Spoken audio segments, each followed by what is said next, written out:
Hey guys, Tim and Shana from Punk Rope, and today we're going to talk about rope sizing. Shana's got a cherry bomb punk rope in her hand and a scissors and some masking tape, and I think a piece of tape already ready to mark the rope. And so your rope, assuming you ordered from us, will come in a Ziploc bag. But what we cover in this video hopefully will apply to any rope that you order. If you did order from us, you probably ordered a specific size. We've got extra small, small, medium, large, extra large. So you've probably ordered a rope that's close to correct for your height.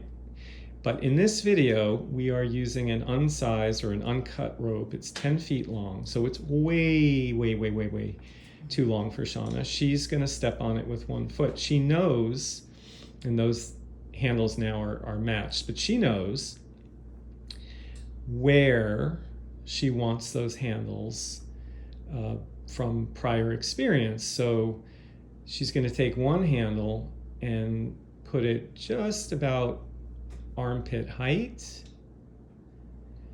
and now she can see the excess, right, which is on the other side. We're only going to cut one side.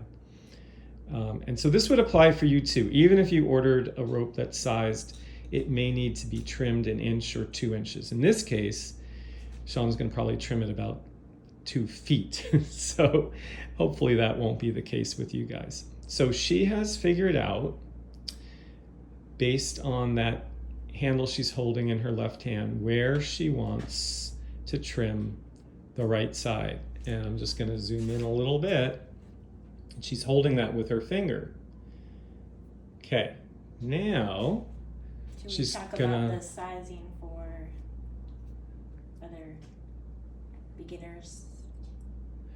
So if you are a beginner, you're probably going to want the handle to be closer to shoulder height rather than armpit height.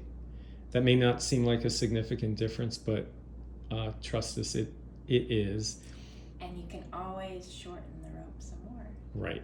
You can always shorten a long rope. You cannot shorten a rope that's too short. And if you're a very experienced jumper, you might want it even shorter than armpit height. Okay. So this will get into some other aspects of rope length that we'll talk about once Shana sizes this rope. Okay. So she is going to place a piece of masking tape on that. Then that's why we have the masking tape already, which is what you might want to do, on that spot, which is going to be level with the bottom of the other handle. Okay. All right. Now that that is done, Shana is going to slide the handle. Hold on. Is that okay? I gotta slide the handle first. That's why Will the masking tape block masking it? tape is so wonderful. Okay, so she's going to slide the handle down first. That way it's not going to be interfered with by the masking tape. And the outer casing. And we're going to dislodge the outer casing. So pinch the of end, snap lock. pinch the casing, Boom. pull it off. Okay, again, this is just for our rope, so other ropes might be a little different. Okay. She's still got that spot with her fingers. She's now going to place the masking tape there. Okay. All right. And then she's going to slide the inner piece, which has the teeth. You know, can experiment. Grab one end and the requires cord, and then a little bit of finger strength. pull. You got to pry the little teeth apart a little. Right. You know. It's not that bad. It's definitely an art and not a science. We're going to slide that down to the tape. Boom. Good. Awesome. Okay. You can take the tape off. All right. Tape's coming off. I know this is seemingly elaborate, but there is a Method. method to the madness. Okay. Then the outer casing, the barrel, So you want to stop one end of the teeth from going back up, coming up. and then try to squeeze down. And if we're lucky, it'll close.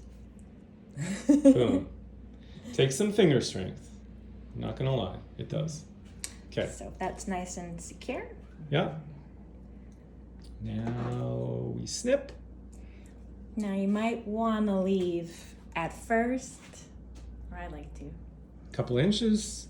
Yeah, and probably if Just you to were be you knew you were in conservative. the ballpark, maybe 2, Then you can trim it some more. Just in once you case, right? So that's an insurance measure in case we went a little too short and we got to back up the snap lock. And you check. That should be. All right, that's pretty much locked in place.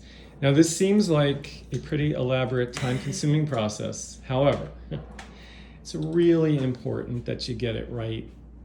You're only going to do it once. You may make an adjustment down the road, right, after months and months of jumping. Let's say you're a beginner and you get much, much more efficient.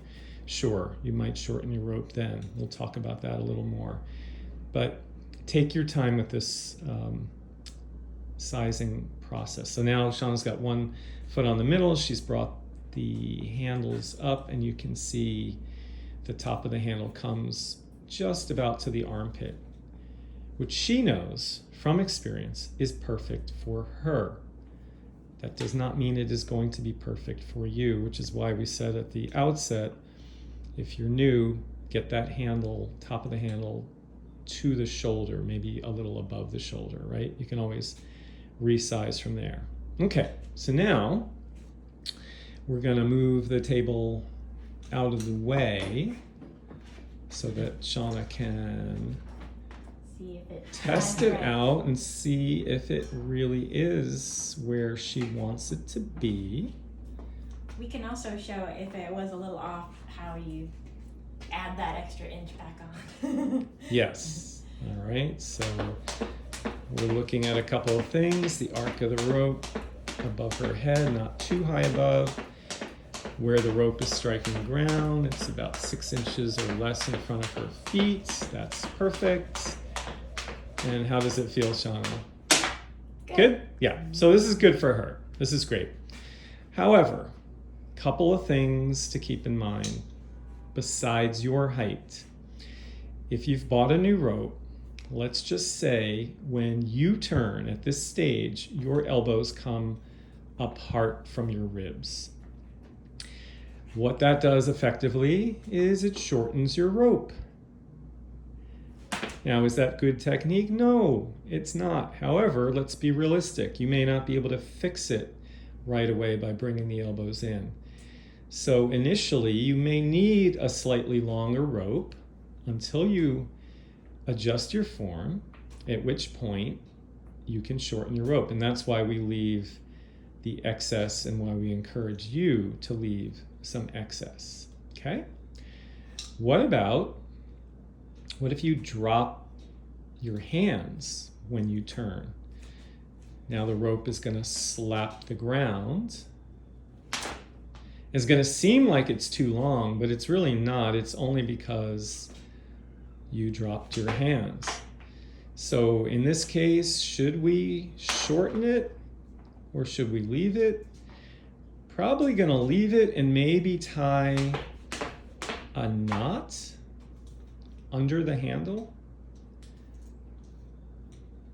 and see what happens. This is a slightly more challenging proposition, so see if that made a difference. Again, this is not correct form, right? So maybe it didn't make a difference.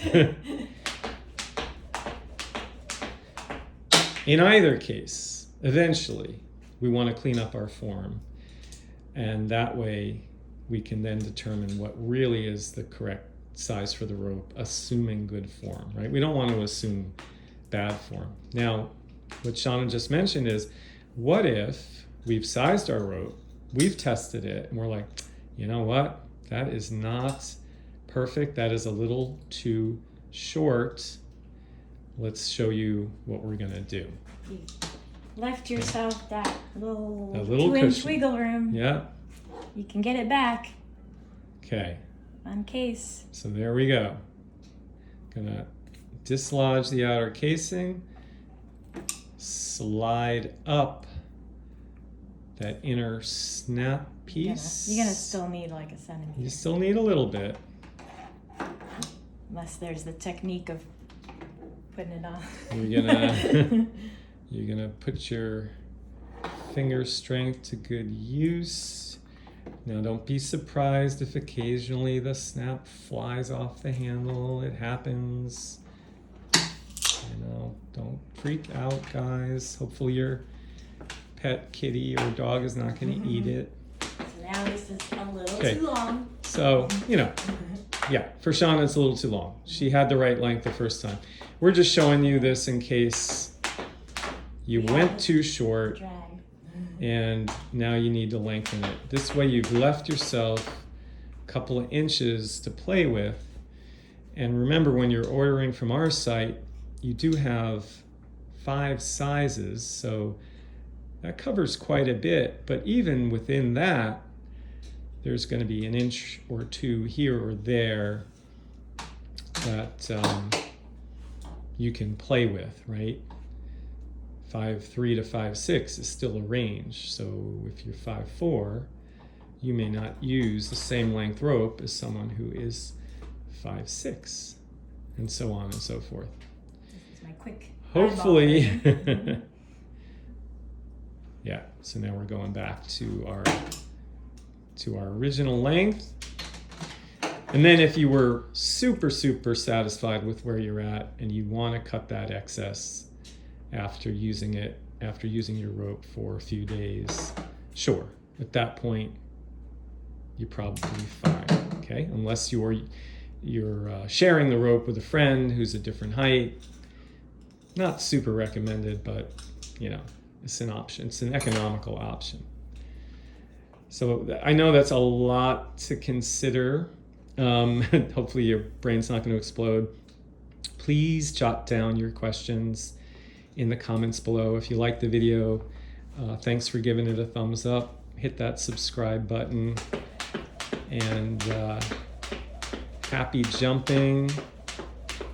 We'll see you again soon, guys. Take care now. Bye-bye.